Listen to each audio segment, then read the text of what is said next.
transformation. I see that we have participants from different places, from France, Hong Kong, Singapore, Shanghai, Germany, Switzerland. So welcome, everyone. So there's really a lot of noise around the digital transformation, and this is clearly not helping senior executives to take the right decisions on both ways, where and how to put their focus and also investments. And also it's not helping managers who have to lead such transformation. If you're attending this webinar, it's because you are involved or you're going to be involved in such transformation, and you need some clarity. So that's my objective for today. So this is a very interesting number. 84% of any digital transformation fail. So this is a very high number. I would say even an incredible number. So why is it so high? We could even ask ourselves the question, why should we even bother embarking into such time-consuming, low-outcome journey? It's almost like playing to the lottery. And I guess if you play to the lottery, you have more chance to win. So why should we? And we will discuss this point in a minute. So don't get me wrong at all. I'm not against the digitalization. Actually, I think this is really necessary, considering the current context where we are in. There's no other choice, I have to say, and that's probably why the failure rate is so high. Companies are literally rushing to digitalize everything, and they fall into the digital transformation traps. And those traps, I'm going to present you all of them in a few minutes. A bit about myself. So Rishi introduced who I was. So I'm partner of B2G Consulting, which is a consulting firm specializing in supply chain transformation. So I have personally supported several organizations into their transformation journey. So just to name a few of our customers, we have L'Oréal, Schindler, the elevator company, Estée Lauder, just to name a few. And I would like to share with you today some of my takeaways regarding the digital transformation traps and how to avoid the common ones. So let's have a look first about where we are in terms of supply chain management, because this is where the story starts, in fact. So the traditional supply chains are, in fact, with the suppliers, it starts by them. They manufacture components, raw materials, they deliver to the manufacturers, they produce finished goods. Then it's sent to distributors to be shipped to, in some cases, retailers, and then to some customers. And as you can see, it's a very linear supply chain. There are many silos, and the main focus is actually to minimize the costs and also to try to figure out how to maximize the profits and, if possible, the service level. And in short, the service level is how to make the customer happy. And this comes at the end. So to be clear, that's the traditional supply chain. It was already, and it is still a headache to optimize it. Now we are moving to the modern supply chain. And as you can see, there are a lot of different dimensions. It's a multi-dimensional supply chain, offline, online. There are different channels, distributors, resellers, direct to consumers, e-commerce, etc. And even for the customers that you will see here, you have different segments of your customers. You can have customers in the mass market, in the premium, or any different type of segments. There's also plenty of data in this supply chain, which are usually sleeping. And you can see that, in fact, the focus here, it's not anymore the cost. It's actually how to make the customer happy, satisfied. And at the same time, how to remain profitable. And this makes the supply chain much more complex. So let's look at the root cause of this shift. So first of all, it's the rapid globalization. So there's nothing new with the globalization, but with internet and e-commerce, you can buy any products being manufactured in China, for example, distributed out of Poland. And while you live in Australia or France, for example, there are no more boundaries. So I know there in some countries they tend to build some walls, and it start to become popular. But there are actually no more boundaries in the world in terms of commerce. So whether you like it or not, that's a fact. The second aspect is the fierce competition. The customers have a choice today. They can walk away if they're not happy about your products or your service. And put simply, in a race to satisfy the customer at any cost, the bar keeps being raised. And the other day I was visiting Decathlon in Singapore, and now they are delivering within 2 hours. So what does it mean? It means that once the market has been accustomed to this, they won't go back, and the 2 hour delivery will become the standard, not the exception. Third point, the evolution of technology. So there's a good side and also a bad side. So now you can do anything with technology. And I'm not talking about any exotic technology such as artificial intelligence, but today you can use technology to actually support any of your operations, of your transformation journey. And the last part is the consumer shift. So I call it the anytime, anywhere challenge. So you may know the bucket challenge. So that's the bucket challenge for the supply chain, the anytime, anywhere. And typically, the customers want everything, everywhere, and if possible, at the lowest cost. And they want it also more personal. And that's the key challenge for supply chain. And this explains, in fact, the shift in terms of market and also in terms of supply chain. So let's have a look at the consequences. So the first point is the playing field. Most of companies are confused. Their playing field is completely disrupted. Their usual reference points have moved, and they are asking themselves the question, are we still relevant in the marketplace? And even a giant leading companies such as L'Oréal, which is one of our clients, are asking themselves those questions. Second point is the increased customer expectations. So I talked a bit about it, and in fact, customers tend to increase the expectations more and more. And in an era where the customer service, the customer intimacy is king, we tend to actually satisfy or try to satisfy any customer's expectations. And the issue is their expectations are not always very clear, and sometimes they are unrealistic. But since the customer always wants more, we tend to give them more. Continuous recalibrations. So that's an important point also. What was true yesterday is not necessarily true today, and it won't definitely be true tomorrow, which requires businesses to always adjust their business model or positioning, or in some cases, both, to be able to adjust themselves to the market needs. And the last part, as presented before, because of the market, this market complexity, supply chains have considerably grown in complexity as well. So in the end, this market shift has led to a supply chain shift. And the key question is how to address the underlying supply chain transformation, which is at the heart of any business or digital transformation. And typically, the anytime, anywhere challenge is a supply chain challenge and nothing else. Having said that, digitalization is only a mean. Yes, it's a useful mean, but it's not the purpose. And what you want to achieve needs to be defined beforehand.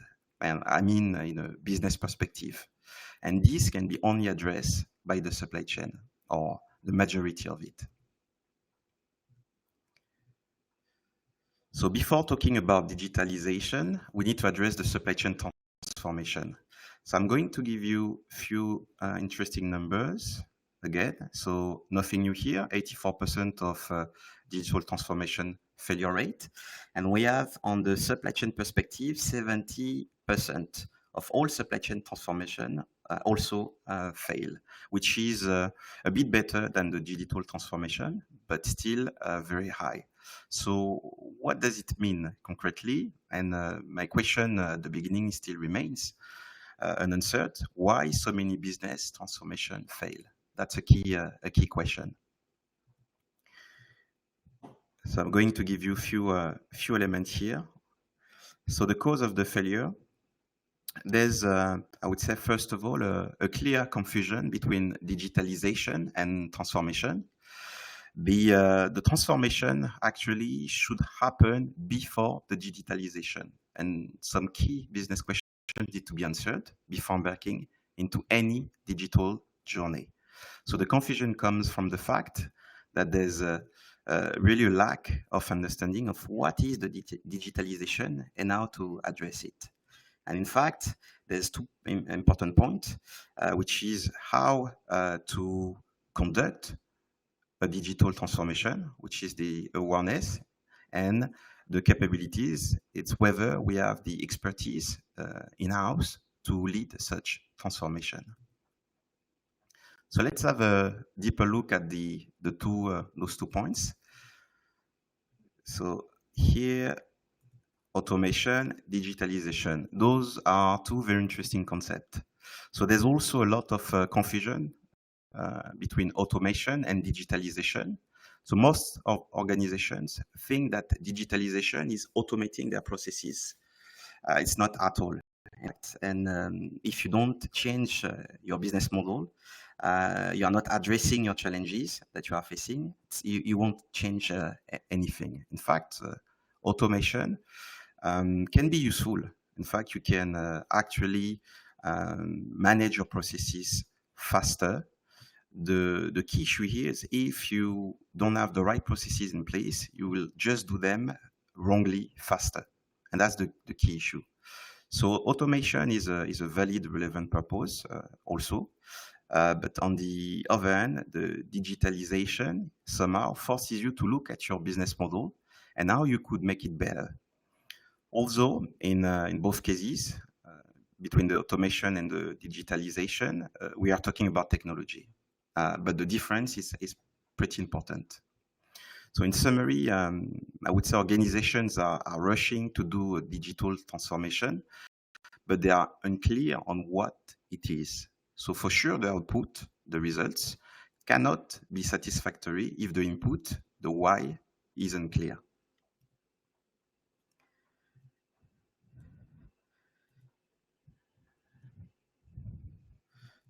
So lack of capabilities, that's also some interesting statistics.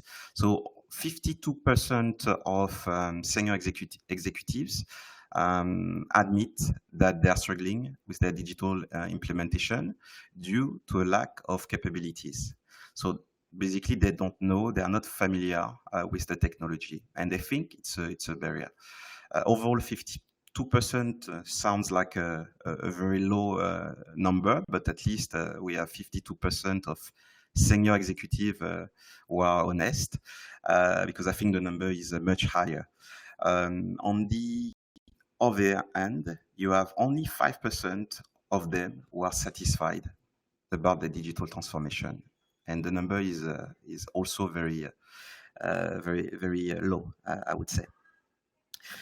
So some key critical questions are still unanswered here, and it's how to structure such program, which technology to use, how to find the right provider. It's always a key question. Which approach to follow, whether we should go with a big bang approach or a more agile, which is a step-by-step approach, how to manage the transition from the old system to the new system. And in some cases, you may have all the systems in parallel, so several systems that you want to consolidate into one system. So how do you make this transition? And here we are not even talking about the change management, which is a huge enabler. So how do we move forward from here? So if you are already engaged in such transformation and you do not see the end of the tunnel, I would suggest that you pause your digital transformation. It's not an easy one, to be honest, to be frank. once you've started, a lot of investment have been made, decisions also, the top management is somehow engaged. So you can't just say, let's pause and let's stop. So it really takes guts and authority, but that's the right thing to do. And instead of running like a headless chicken, and failed your transformation, you just need to say, look, this transformation is critical for the organization. We need to get it right. And the way we are managing it does not seem to be in the right way. So let's pause and ask the tough questions here. So the tough questions will be the why are we doing this? Where do we expect to be after? And this can only be addressed in redesigning your business model or your supply chain operations. Then, and only then, you need to ask yourself, is there any opportunities for digitalization? Does it make sense to do it? Where does it make sense to do it? And maybe we don't need to digitalize everything, but part of our business, maybe the front end, maybe the back end, or some business processes, order to cash, procure to pay, etc. So that's very important to follow these steps and start to think somehow backward if you are already engaged in a digital transformation and you don't see any benefits yet. So let's get to the how now. So I'm going to give you, I would say, some of my secret sauce. I'm not a chef, but we do have, I would say, I wouldn't call it secret formula. It will be more a sequence that which is important to follow. And there are some key enablers to consider if you want to succeed. So the first one is capabilities, and I mentioned it earlier. So you need to have the expertise to drive the transformation. I will explain it a bit later what I mean by that. The second enabler is culture. All right, this is really a deal breaker. If you do not work on the culture, the game is over. And that's actually the toughest part of the transformation. Then the C-suite, this is also an obvious part, but if there's no commitment of the top management, you can stop right here. In fact, you can stop listening to this webinar and forget everything I just told you and move on to something else. You can grow some organic potatoes or tomatoes or bake some cookies or cakes or anything else, because if you don't have the support of your top management, you won't be able to succeed in this transformation journey. That's really key. It could be the CEO or anybody from the C-suite, and if you don't get this support, there's really no point of going forward. Capabilities. So there's, I would say, some interesting aspects here. So in many cases, organizations think that they need to hire an army of consultants or external support to run the transformation. And in fact, from my experience, the highest results are usually obtained when the transformation is organic, which means that it's done by your own staff. In fact, they may need external support on some aspects, on some technical expertise to frame the transformation, to design the change management approach. But the pilot in the driver's seat cannot be an external. So you need to dedicate resources, at least the core team, on a full-time basis. Not everybody needs to be full-time, but at least the core team should be. Now on the flip side, your current teams may not have the capabilities in terms of digital technology, on data science, also on the more soft aspects such as cultural and change management. And here you can definitely hire a consultant to support you on those expertise. But again, this transformation should be your baby, and you have to make sure that you are driving it from inside. So culture, that's an important aspect, as I mentioned. So focus on change management. Change management is a must. So the starting point should be to focus on the value chain, which starts from the customer, actually. So what does the customers want? And it's usually not what you want internally. You really need to align what is valuable for the customers and then to focus your business around it. This reminds me of a client for whom we were asked to optimize their distribution network. And we asked the client what mattered the most to them, and they answered, it's the product quality and availability. We have to make sure that our products are great and they are available for our customers. And okay, but what about the cost? And they answered, we don't care about the cost. Our customers don't care about the cost, so it's not a topic. So what we did is we conducted voice of the customer survey. So basically, we ask 3 questions to their customers. In fact, we ask a little bit more, but we ask them to rank the top 3 criteria that matter the most for them. And of course, product quality was number 1. So they were aligned on that. And I think nowadays, having a great product is by default. That's the minimum you can have, else you won't be in business. But the number 2 and the number 3, guess what? Were product cost in number 2 and logistics cost in number 3. So those are 2 important criteria which were being completely ignored by our client, although they were extremely important for their own customers. And if you don't focus on what matters the most for your customers, then you are missing part of the picture. So start by asking your customers, what do you value the most, and don't assume it. The workforce. The agents of the change has to be, again, from the inside. So hiring an army of consultants won't help much. It may make you poorer, but it won't necessarily support you on to succeed in your transformation journey. So you really need to own the delivery and train your staff, the change agents, to drive the change on the ground. That's very important to sustain the momentum.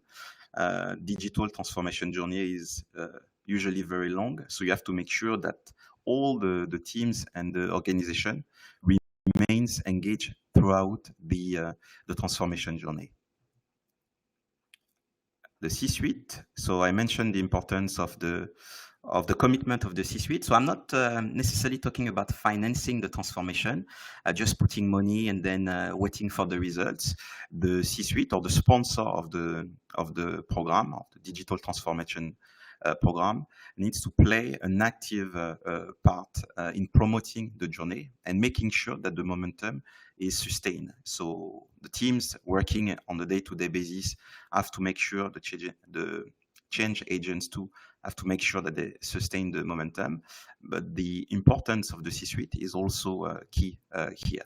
So it's also means to align the recognition system and the incentives which have to be aligned with the objectives of the transformation. So basically, everybody working in the digital transformation, and it should be the entire organization, should have their bonuses or some kind of incentives linked to the success of the transformation program. Else, the organization will continue to focus on their day-to-day work, and they will only support the transformation whenever they have a bit of time, which, to be clear, never happens. So we are arriving at the end of my presentation. So to conclude, there's no doubt the digital transformation is not even a question, it's a must, else you will be left behind, and that's not a threat, that's a predictable fact. So before embarking into any transformation, the organization needs to learn how to transform. And here I'm not talking about digital transformation, business transformation, or supply chain transformation, which is similar to the business transformation. It's really in how we are going to tackle any transformation internally. Then the mean, whether it's digital, whether it's processes, whether it's people or anything else, is secondary somehow. Number three is to be clear about the differences between transformation, which is not necessarily digitalization, and which is different from automation. All of them are useful. They all have a purpose, but they are not the same concepts. Number four, that's also very important, the engagement and the empowerment of the change agent. Internally, everybody should be empowered and engaged to make the transformation successful. Again, it's not a matter of outsourcing the transformation to external parties. It has to be done internally, and to be successful, you have to make sure that your internal teams are empowered and engaged. And the last part, let's be quite clear, it's not going to be an easy one at the digital transformation. So you really need to put some skin in the game if you want to succeed. Thanks a lot for your participation. So now we'll move to the Q&A section. Thank you, Frederick. So now we'll go ahead and take some questions. Just a reminder, please be sure to type in your questions into the question box in your control panel in case you haven't already. Frederick, it looks like we have a few questions now. The first one up is from Mr. Bernard. It's regarding the program framing. How do you frame such digital transformation programs? And that's a very interesting question. So I will need a little bit more time, but just to give you some insight. To frame such a digital transformation, you need to look at all the different aspects of a transformation, typically. So there's, for digital transformation, the technology, which is an important one. So you need to have a work stream dedicated to the technology itself. But you also need to have a work stream dedicated to the change management and the communication to make sure that you can keep the momentum running. And that's, again, really important. In some organization, when you start a project, regardless of the nature of the project, everybody is very excited at the beginning. And after a few months, you have less and less people engaged, and after 12 or 18 months, there's nobody left. So it's really important to focus on also the communication and the change management as being a strong work stream also to make sure that you can sustain the momentum. That's key in the success of the program. Another part is, I mentioned the culture, but you need to frame, or I would say to decide on how you're going to conduct the digital transformation based on your culture or cultural specificities. You can't just take a standard approach and use it just like that. You have to make sure that the way you're going to approach the digital transformation is aligned with the cultural specificities of your organization.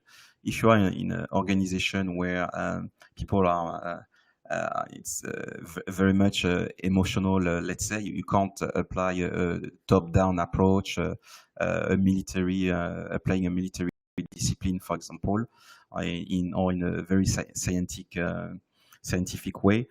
You need to take into consideration how the culture looks like and which approach you need to apply to it. Thank you, Frederick. So the next up is a question from Ariel. It's you mentioned decoding the culture. How do you decode the culture and shift it towards the transformation objectives? Yes, usually when we start a digital transformation journey, we conduct what we call a onion culture decoding workshop. So it's a lot of words or acronyms to say a few things. We really need to understand what the culture stands for, because when you want to change the way people are working, the way they are operating, definitely you will start to touch the culture. The evil, the heroes, the traditions, all of that will be touched. And when you start to touch the culture tends to defend itself. And we've worked, for example, with companies such as Schindler, for example, the elevator company, or L'Oreal. Those companies are they have more than 100 years of culture. You can't come fresh out of nowhere and say we're going to change the culture. It's impossible. So what you need to do is to understand the codes of the culture and use it so that you can shift slowly, little by little, all aspects which are not anymore aligned with the business model or what you need to achieve, without fighting the culture. So that's the way, in fact. Thanks, Frederick. Next up, we have a question from Mr. Nishan. So he agrees that the organic transformation is critical, but many organizations don't really get it. So do you have any tips or any first steps for the same? And yes, I mean, there were several phases. I would say, I mean, as a consultant, I can talked about them, where every transformation was outsourced to a lot of consultants, and then they would expect it to run, and in fact, or to succeed on reach their expectations. And in the end, it's in fact, it's not working like that. It's you really need to take the consultants for what they are. They are experts. They have some expertise. They have some knowledge, and you may use them in terms of, I would say, change management if your organization is not very strong on it. And usually, to have external perspective on your own culture, it's not very easy to do it yourself. So it's pretty much useful to use external consultants. Also, on the technology part, since we are talking about digital transformation, you may not have internally across your IT department the key experts on some specific topics. So here you can have some add-ons, but they have to be considered as add-ons. And also, which is quite important, to prepare the digital transformation in terms of how you're going to frame it, how you're going to conduct it, to make sure that the transformation is going to be successful and applicable to your organization. You may need external consultants. So I would say organic is the way. However, you may need some support on some specific topics, which is a good blend, based on my experience. All right, so if we have a couple of more questions. The next one is, how long is usually a digital transformation for in terms of duration? It really depends on the scope, but I would say anywhere between 18 to 24 months, and in some cases it can last 3 years. So again, it will depend on how much you want to transform your business, or to digitalize your business. All right. So the next question is from Nasiba. It's, what's the best way to learn how to transform? Do you advise, what is your advice asking for external help? That's a very interesting question. I think it's that's a good point. You need to not to think in terms of digital transformation or in terms of supply chain transformation or business transformation, or but probably in few years there will be something else in terms of transformation. It's not the mean. You really need to stop looking at the mean, and in the first batch of your transformation is to build the capability of transforming the organization. And I mentioned a few things. Culture is one thing. Empowering your people is another thing. Communication, change management are, I would say, the key enablers in terms of on how to learn to transform an organization, a culture, so that you can then move forward.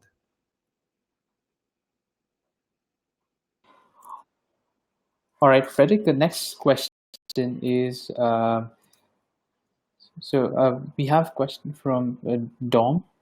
So that asks how to manage diffic. So is it always the case where we have to transform the entire business model?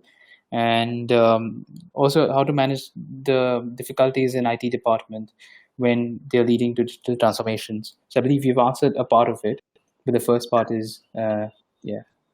You have two questions. So the first one, I'm a short-term memory, so you need to remind me the second part. So the first one is,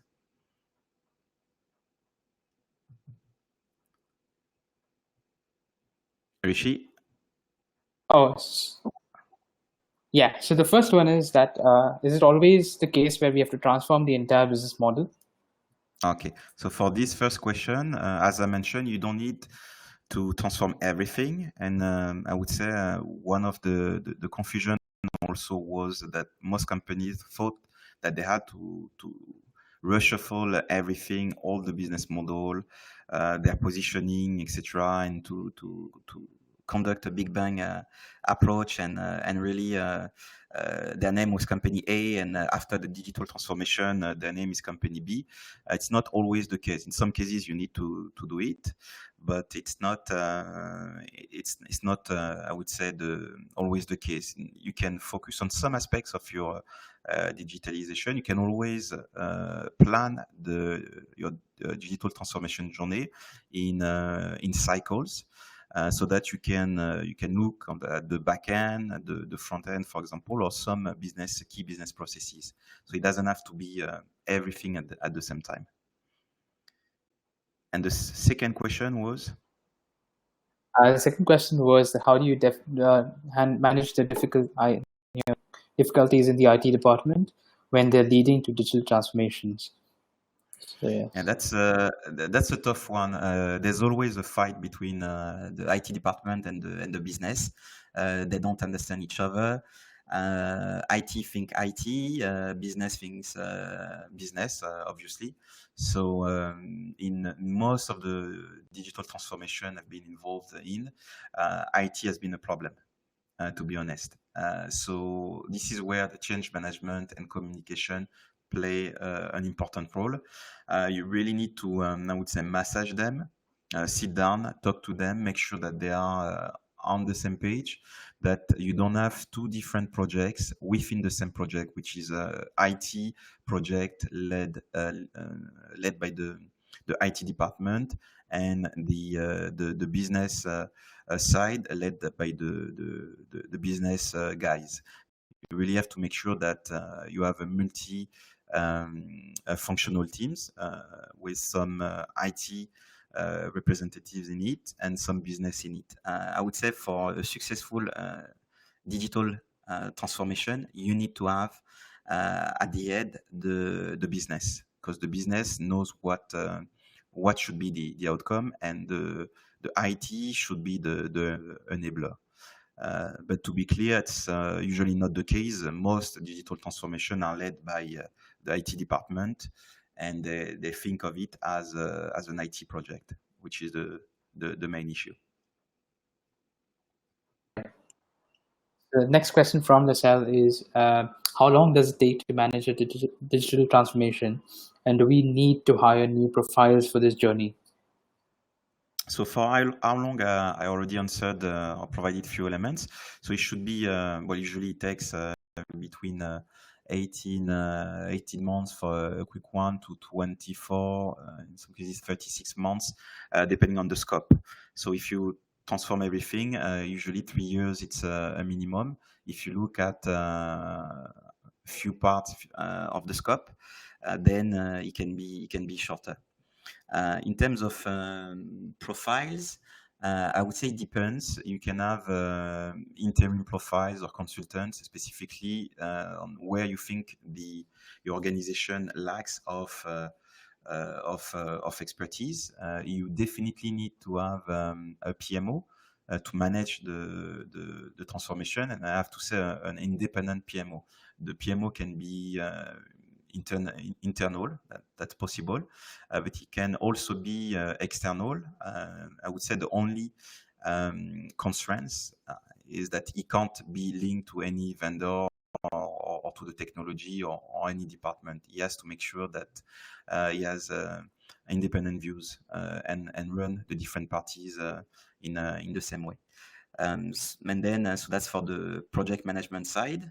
And for the other profiles, it depends on what is the purpose of your digital transformation. If you need some specific expertise on e-commerce, for example, or anything else, and that you don't have in-house, definitely you need to hire some profiles there.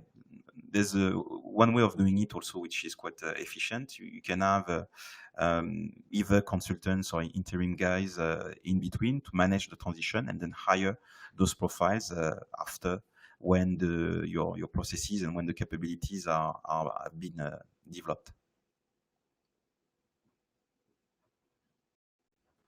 All right, Frederick, thanks. So the last question we have, so before that, in case there are any more questions, you can post them in now. Frederick, the last question is that, is it really important to have a top management buy-in, and why? Yes, it is. It's not important. It's critical. First, because they are financing the transformation journey. So if you don't have any resources or money, it's or even the commitment of the organization, you won't be able to mobilize the organization. First thing is usually I would say the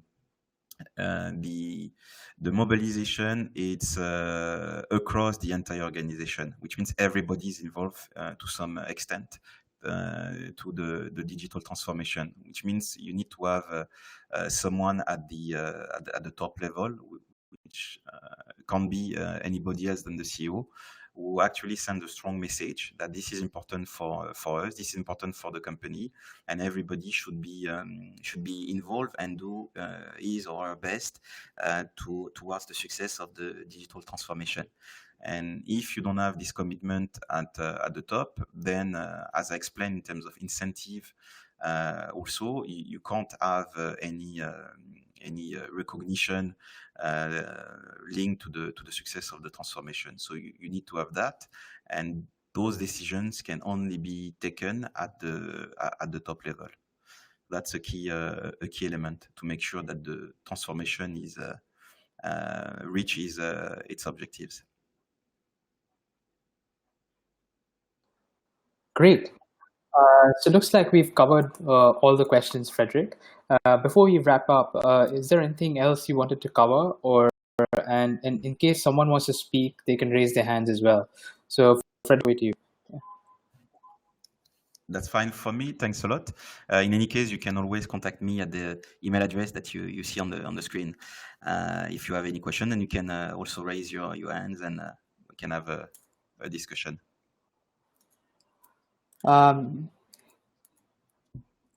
Great. So we appreciate everyone being here. Thanks once again for joining us today, and we really hope that you'll be sharing the next webinar series, which we announce really soon. And see you the next time. Thank you so much. Thanks a lot.